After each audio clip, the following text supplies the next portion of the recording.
Bunga di Batu Cadas. Audiobook oleh Novel Silat. Jilid 7 Part 3. Dengan mata yang tidak berkedip ditatapnya wajah ayahnya.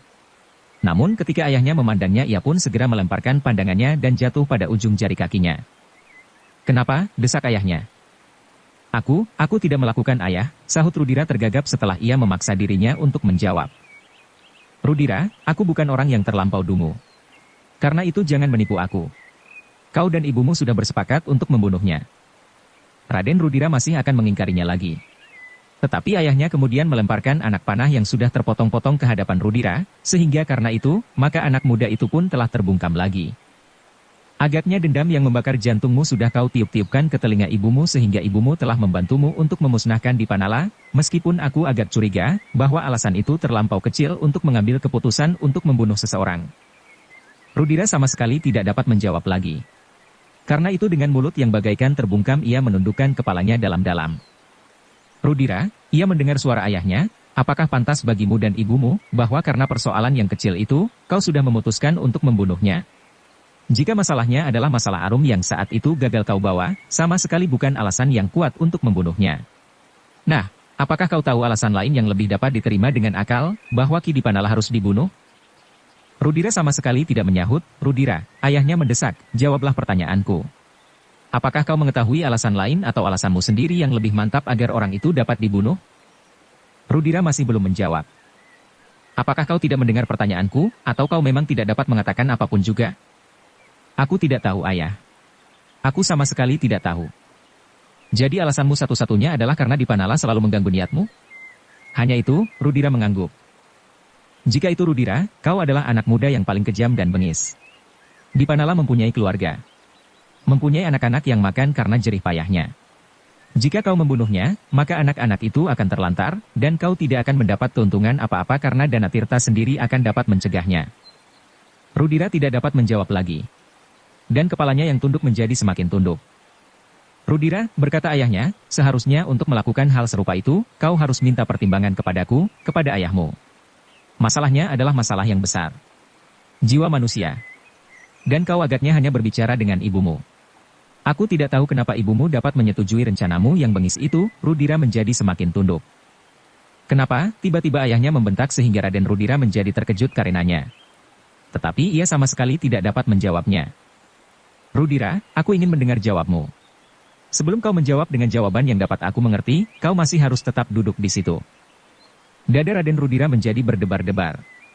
Hampir di luar sadarnya ia berkata, "Ibunda justru menganjurkan aku membunuhnya, ayah." "Hi!" Ayahnya terkejut. Tetapi kesan di wajahnya itu pun segera lenyap. Bahkan wajah Pangeran Ranakusuma itu seakan-akan menjadi semakin terang. Raden Rudira yang mencoba memandang wajah ayahnya sekilas menjadi heran. Ayahnya tampaknya menjadi tidak marah lagi kepadanya. Bahkan kemudian ia melihat Pangeran Ranakusuma itu tersenyum. Katanya, "Jadi ibundamu yang menganjurkan kepadamu agar Dipanala dibunuh saja?" Raden Rudira menjadi ragu-ragu. Lalu jawabnya, "Ya ayah. Ibundalah yang menganjurkan agar aku membunuh Dipanala." "Apakah alasan ibumu?" "Dipanala dapat mengganggu semua cita-citaku. Ia adalah orang yang berbahaya karena mulutnya berbisa." Raden Rudira berhenti sejenak, lalu tiba-tiba ia bertanya dengan hati yang kosong, "Kenapa ayahanda selalu mendengarkan kata-katanya?" Ibunda kadang-kadang merasakan suatu kejanggalan, seakan-akan Dipanala yang menentukan semua keputusan di sini. Ayahanda selalu menuruti pendapatnya, meskipun pendapat itu bertentangan dengan kepentinganku dan kepentingan ibunda." Sekali lagi Pangeran Ranakusuma terkejut. Namun kesan itu pun segera lenyap pula dari wajahnya. Namun demikian, terasa sesuatu bergetar di dalam hatinya.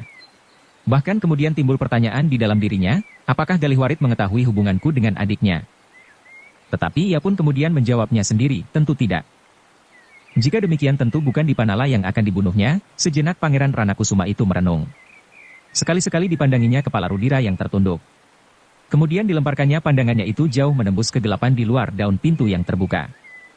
Namun dalam ada itu tumbuh pula persoalan di dalam dirinya dibumbui oleh perasaan yang selama ini dicobanya untuk menekan dalam-dalam di dalam lubuk hatinya, apabila ia melihat sikap dan rias istrinya itu agak berlebih-lebihan jika ia pergi mengunjungi pertemuan dan kadang-kadang makan dan minum bersama orang-orang asing itu. Dengan atau tidak dengan dirinya. Bahkan dengan bercermin kepada diri sendiri, maka timbul pertanyaan pula, Apakah istriku juga menyimpan suatu rahasia yang diketahui oleh Dipanala sehingga ia akan membunuhnya? Sejenak kemudian Pangeran Ranakusuma itu mengangguk-anggukan kepalanya. Katanya kepada anaknya, Rudira. Kenapa kau tidak membicarakan rencanamu itu dengan ayahmu? Rudira tidak berani menengadahkan wajahnya, dan sama sekali tidak menjawab. Tetapi kata ayahnya lebih lanjut sama sekali tidak diduganya. Jika kau membicarakannya dengan aku, mungkin aku akan dapat memberimu jalan sehingga kau tidak akan gagal. Tiba-tiba saja Raden Rudira mengangkat wajahnya. Ditatapnya wajah ayahnya dengan penuh pertanyaan. Tetapi ayahnya itu justru tersenyum kepadanya, kau tidak percaya. Raden Rudira tidak menyahut. Ia masih belum mengerti tangkapan yang sebenarnya dari ayahanda itu. Rudira, berkata ayahnya kemudian, kau menjadi bingung. Aku tidak mengerti ayahanda, perasaan apakah yang sekarang bergolak di dalam hatiku. Kau memang sedang bingung. Tetapi baiklah. Dengarlah. Aku akan membantumu jika kau dapat mengatakan alasan, kenapa ibumu menganjurkan kepadamu untuk membunuh Dipanala? Apakah benar bahwa hal itu sekedar karena cintanya dan kasih sayangnya kepadamu? Jika demikian, maka ia dapat mengambil jalan lain.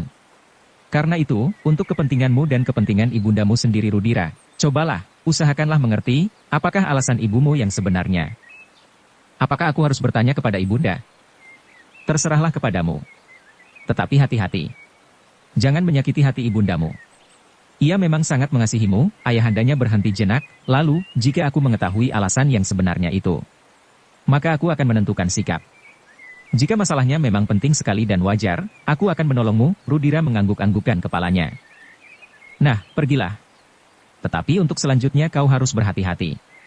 Jangan berbuat sesuatu yang dapat mencelakakan kau sendiri dan dapat menimbulkan kesan yang tidak baik. Jika terjadi sesuatu, dan rakyat yang bodoh itu dapat dibakar, maka kita akan menjadi sasaran pertama apabila kita selalu menyakiti hati mereka. Raden Rudira mengangguk kecil sambil menjawab, ya ayah. Aku akan mengingat semuanya. Sejenak kemudian maka Raden Rudira pun segera minta diri, sementara ayahandanya masih duduk di tempatnya. Jika Rudira berhasil menemukan alasan ibundanya yang sebenarnya, dan alasan itu benar-benar dapat dimengertinya, maka hal itu pasti akan menenteramkannya. Ia tidak akan selalu dikejar oleh perasaan curiga dan cemas. Ia akan dapat berbuat sesuatu dengan mantap, karena sebenarnya Ki Dipanala tidak berguna lagi baginya sekarang. Hubungannya dengan adik kandung Raden Ayu Galihwarit telah berjalan dengan lancar tanpa diketahui oleh siapapun, kecuali oleh Ki Dipanala. Jika Galihwarit mengetahuinya dan terlebih-lebih lagi suami adik kandungnya itu, maka keadaan pasti akan bergejolak. Suaminya itu pasti akan menentukan sikap dan barangkali kami terpaksa melakukan perang tanding, berkata Pangeran Ranakusuma di dalam hatinya, tetapi itu tentu memalukan sekali meskipun aku dapat berbuat lebih dahulu dengan bantuan Kumpeni. Sejenak kemudian Pangeran Ranakusuma itu pun segera berkemas. Ia memang benar-benar harus pergi ke istana meskipun hanya sekedar untuk mendengarkan perkembangan terakhir dari kerajaan Surakarta di bawah pemerintahan Kanjeng Susuhunan Pakubuwana. Namun yang semakin lama tampak menjadi semakin suram karena selalu dibayang-bayangi oleh kekuasaan asing yang semakin dalam mencengkeram kekuasaan di Surakarta. Dalam pada itu Raden Rudira duduk termenung di ruang belakang. Tetapi ia selalu saja gelisah karena kata-kata ayahnya. Tetapi tidak seperti yang dikehendaki oleh ayahnya, agar ia dapat mengemukakan alasan ibunya seperti yang dikehendaki oleh ayahandanya, tetapi hatinya justru ditumbuhi oleh kecurigaan. Bahkan setiap kali timbul pertanyaan di dalam hatinya, apakah benar ada alasan rahasia yang tidak dikatakan oleh ibunda tentang rencana pembunuhan itu? Jika demikian apakah alasan itu dapat langsung aku tanyakan kepada ibunda? Raden Rudira menarik nafas dalam-dalam. Sekilas terbayang ibunya yang cantik dan masih tampak selalu muda itu berada di antara orang asing yang meskipun tidak banyak jumlahnya, tetapi cukup mencemaskannya. Apa saja yang dilakukan oleh ibunda dan kadang-kadang bersama ayahanda di dalam pertemuan-pertemuan serupa itu? Apalagi jika ibunda pergi seorang diri? Perasaan kasih seorang ibu kepada anaknya, terasa setiap saat membelai hati Raden Rudira, namun setiap kali ia selalu dicemaskan oleh tindak dan sikap ibunya. Bahkan kadang-kadang ia tidak rela apabila ibundanya pergi dan duduk di dalam sebuah kereta bersama orang asing itu, meskipun kadang-kadang ibunya berkata kepadanya sebelum ia bertanya, bagi mereka, hal serupa itu adalah menjadi kebiasaan. Mereka bukan orang-orang yang lekas menjadi cemburu seperti kita. Mereka menganggap persahabatan sebagai sesuatu yang harus dihormati, seperti mereka menghormati diri mereka sendiri. Karena itulah maka tidak seorang pun dari mereka yang berbuat tidak senonoh, Raden Rudira mengangguk-anggukkan kepalanya. Desisnya, mereka menghormati persahabatan seperti dirinya sendiri. Dengan demikian mereka tentu akan menghormati keluarga dan ikatan keluarga sahabat-sahabat mereka. Dan mereka pun akan menghormati ibunda dan ayahanda, apalagi ayahanda adalah seorang pangeran. Meskipun demikian hati Raden Rudira tidak juga menjadi tenteram. Sebagai seorang anak laki-laki yang dewasa, ia dapat membayangkan kemungkinan yang dapat timbul. Tetapi setiap kali terngiang kata-kata ibunya, mereka menghormati persahabatan seperti dirinya sendiri. Seperti dirinya sendiri. Raden Rudira menarik nafas dalam-dalam. Ketika ia kemudian berdiri dan melangkah keluar, dilihatnya bayangan lampu obor yang menyala di sudut istananya bergetar oleh angin malam yang lembut. Tanpa maksud tertentu Rudira berjalan saja di halaman di sebelah rumahnya. Dingin malam yang semakin menggigit terasa membuat hatinya agak sejuk. Ketika ia kemudian menengadahkan kepalanya, dilihatnya bintang-bintang gemerlapan di langit yang seakan-akan tanpa batas. Rudira terkejut ketika seseorang menyapanya dari kegelapan. Namun mendengar suaranya yang agak parau, Rudira segera mengenalnya, bahwa orang itu adalah Mandra. "Apakah Tuan menghadap Ayahanda?" bertanya Mandra. Raden Rudira menganggukkan kepalanya. "Apakah yang ditanyakan oleh Ayahanda Tuan kepada Tuan ada hubungannya dengan kegagalan kita?" Sekali lagi Raden Rudira mengangguk sambil menjawab, "Ya." Ayah bertanya tentang penyamun itu, tentang anak panah yang ternyata telah disimpan oleh Dipanala, dan kemudian ayah langsung menunjuk hidungku sambil bertanya, "Kenapa kau berusaha membunuh Dipanala?" "Apakah Tuan mengiyakan? Sebenarnya aku ingin mengingkarinya seperti pesan ibunda. Tetapi aku tidak berhasil. Ayah mempunyai alasan yang kuat untuk menuduh aku." Mandra menarik nafas dalam-dalam. Kemudian ia bertanya, "Dengan demikian apakah Ayahanda Tuan juga menyebut namaku?" "Tidak. Tetapi Pangeran Ranakusuma tentu mengetahuinya. Jika yang seorang Raden Rudira, maka yang seorang tentu aku. Apa boleh buat?" Tetapi apakah Ayahanda marah?" Rudira menggeleng. Katanya, "Aku harus mengetahui alasan ibunda yang sebenarnya, kenapa ibunda pun dengan sangat bernafsu ingin membunuh Ki Dipanala. Aku pun mulai mempertimbangkannya, jika tidak ada alasan yang kuat, ibunda tentu tidak akan mengambil langkah demikian." Mandra pun mengangguk-anggukan kepalanya pula sambil berkata, "Ya. Tentu ada alasan yang cukup kuat. Itulah yang harus aku tanyakan kepada ibunda." Mandra tidak menyahut. Tetapi menurut dugaannya, alasan itu memang dapat saja alasan yang lain, tetapi mungkin juga bagi seorang ibu yang sangat memanjakan anaknya, kegagalan Rudira di Jati Aking membuatnya marah sekali sehingga hampir di luar sadarnya ia memerintahkan agar orang yang bernama Dipanala itu dibunuh saja. Tetapi tidak mustahil pula bahwa memang ada alasan lain yang cukup kuat bagi Raden Ayu Galihwarit. "Aku memerlukan waktu," berkata Rudira kepada pengiringnya yang setia itu. "Tetapi tidak terlalu lama. Keadaan kota ini bagaikan bisul yang akan pecah. Dan itu dapat terjadi siang, malam, pagi atau sore." Raden Rudira mengangguk-angguk. Namun katanya, "Tetapi kenapa justru ibunda semakin sering pergi dengan atau tidak dengan Ayahanda?" Kumpeni sama sekali tidak menghiraukan keadaan yang sebenarnya terjadi di Surakarta. Mereka masih saja mengadakan bujana makan dan minum. Justru semakin lama bagaikan orang-orang yang tidak mempunyai persoalan sama sekali selain makan, minum bersenang-senang dan seakan-akan melepaskan semua kekangan nafsunya. Ya, demikianlah agaknya. Namun ternyata kata-kata Raden Rudira itu telah mengejutkan dirinya sendiri. Tiba-tiba saja kecurigaannya menjadi semakin memuncak.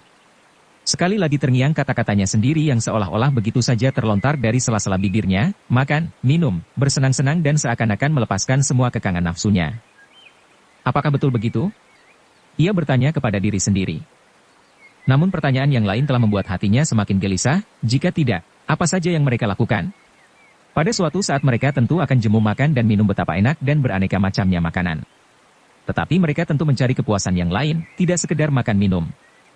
Terasa bulu-bulu Raden Rudira meremang.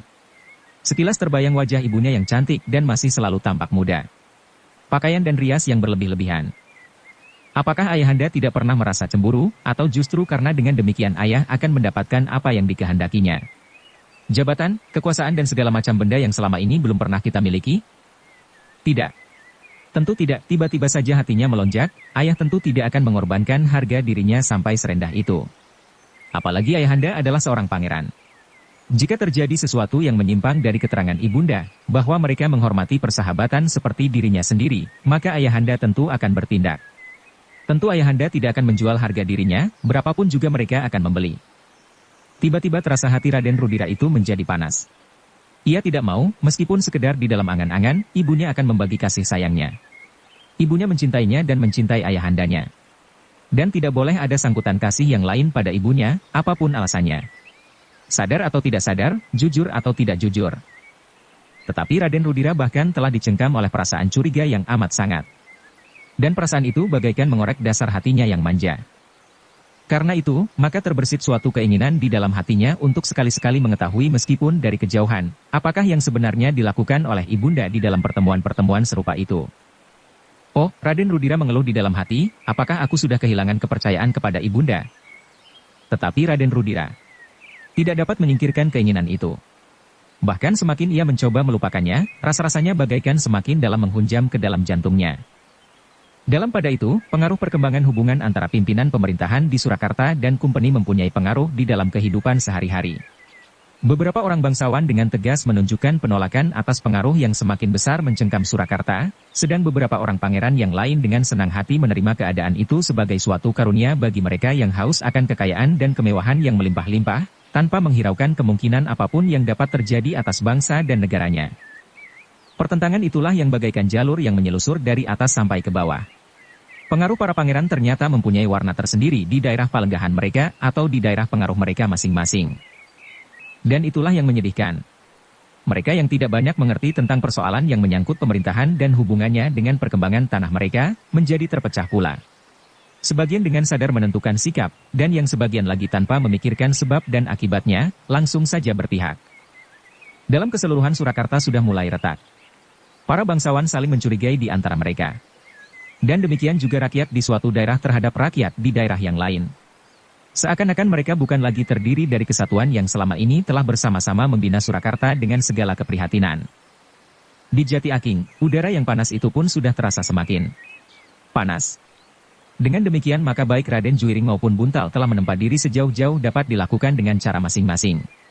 Buntal masih saja mengisi segenap waktunya tanpa mengenal lelah, sedang Juiring mempergunakan cara yang lebih sederhana namun mempunyai hasil yang cukup mengagumkan. Sedang Arum di bawah bimbingan khusus dari Kiai Danatirta, justru karena ia seorang gadis, meningkat dengan cepatnya pula mengiringi kemajuan kedua saudara angkatnya meskipun mereka adalah laki-laki. Namun sejalan dengan kemajuan mereka di dalam olah kanuragan, maka di mata Buntal, Arum pun berkembang seperti kuncup yang mulai mekar. Baunya yang semerbak dan warnanya yang cerah semakin menumbuhkan kesan yang lain di dalam dirinya. Tetapi setiap kali ia masih saja harus mengusap dadanya, betapa ia merasa dirinya terlampau kecil. Di antara dirinya dan gadis itu seakan-akan telah berdiri seorang raksasa yang perkasa. Raden Juiring. Setiap kali Buntal melihat Arum memakai pakaiannya yang paling bagus, yang diterimanya dari Raden Ayu Galihwarit, hatinya menjadi berdebar-debar. Sekali-sekali teringat pula olehnya Raden Rudira yang setiap saat dapat datang ke padukuhan ini atas perintah ayahandanya untuk mengambil gadis itu. Dengan umpan yang tidak ternilai harganya atau dengan kekerasan. Tetapi seandainya Raden Rudira itu tidak datang lagi ke padepokan ini maka di sini masih ada Raden Juiring. Namun hal itu telah mendorongnya untuk menempa diri tanpa mengenal batas waktu. Kapan saja ia ingin, maka hal itu dilakukannya. Bahkan kadang-kadang di tengah malam, selagi ia terbangun dari tidurnya dan ia tidak berhasil memejamkan matanya kembali, maka ia pun kemudian pergi ke tempat yang sepi dan jarang disentuh kaki para penghuni padepokan itu, apalagi di malam hari, untuk melakukan latihan seorang diri. Meskipun aku keturunan tidak pedarakan, kelas rendah, tetapi aku tidak mau kalah dengan keturunan bangsawanan, katanya di dalam hati. Namun apabila kemudian ia sadar, ia menjadi malu sendiri, seakan-akan ia telah memusuhi Raden Juiring yang bersikap terlalu baik kepadanya. Gila, desisnya, hatiku sudah dicengkam oleh kuasa iblis yang paling jahat.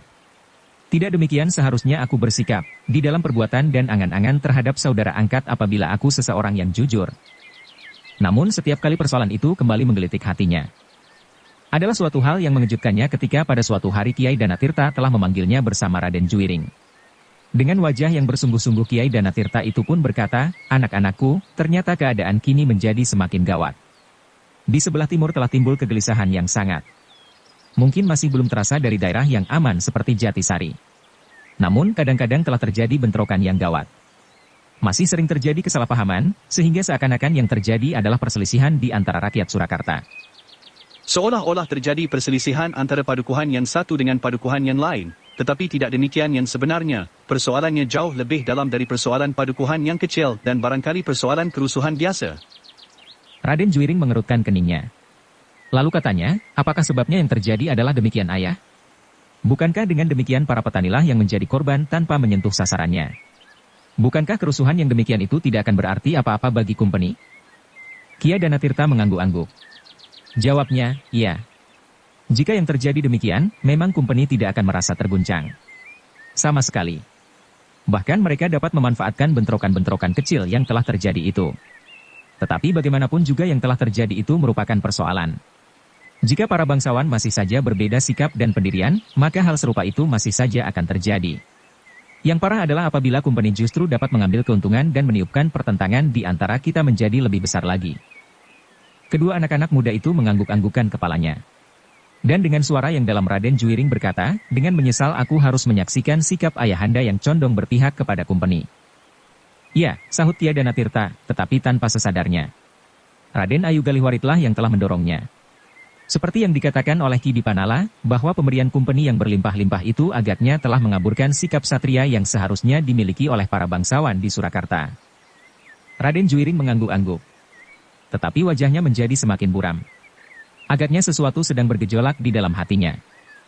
Anak-anakku, berkata Kiai Danatirta kemudian, dalam keadaan yang gawat ini, sebenarnya Surakarta memerlukan seorang yang kuat. Seorang yang dapat berdiri di atas segala kepentingan, sehingga justru tidak terjadi benturan di antara kita sendiri. Dan jauh sebelum semuanya terjadi, kita harus sudah memilih tempat. Dan aku percaya, bahwa Ki Demang di Sambisari akan sependapat dengan kita. Sebelum kita semua terlambat, kita harus mengambil sikap, agar apabila banjir bandang melanda Surakarta, kita tidak akan sekedar hanyut dan hilang tenggelam tanpa arti. Kita harus merupakan butir-butir air dalam arus banjir bandang, atau menjadi sebutir debu dari batu karang yang tidak tergoyahkan. Kedua anak-anak muda itu mengangguk-angguk. Mereka mengerti sikap guru dan sekaligus ayah angkatnya. Dalam keadaan yang paling gawat dan menentukan, mereka tidak dapat menunggu. Dan ternyata bahwa Kiai Danatirta pun kemudian berkata, karena itu anak-anakku, jika kita ingin menentukan sikap, maka kita harus memilih sekarang, juga. Kita sudah dapat menduga, siapakah yang dapat dijadikan sandaran di dalam saat yang paling gawat. Juiring mengangkat wajahnya. Tetapi ia tidak bertanya sesuatu. Dan Kiai Danatirta berkata selanjutnya, anak-anakku. Sebenarnya aku ingin mendengar pendapatmu. Yang kita kenal dan pasti, ada dua pihak yang berdiri berseberangan di Surakarta. Katakanlah, bahwa yang satu pihak telah dipengaruhi oleh kehadiran orang asing itu dan justru membantunya mempersempit kemerdekaan diri, sedang yang lain berdiri pada atas yang sewajarnya di bumi sendiri. Bukan untuk sesuatu yang berlebih-lebihan. Mereka yang tidak dapat menerima pengaruh yang semakin besar dari orang asing itu tidak menginginkan sesuatu di luar haknya. Mereka hanya ingin agar rumah tangganya tidak terganggu. Dan itu adalah wajar sekali, wajah Raden Juiring menjadi semakin berkerut. Sekarang, menurut pendapatmu, di mana kita harus berdiri? Aku tahu bahwa Juiring menghadapi masalah yang cukup berat bagi dirinya sendiri, karena kebetulan ia adalah putra Pangeran Ranakusuma. Bersambung ke Jilid 7 Part 4. Dukung kami dengan subscribe, follow, like, komen dan share. Terima kasih.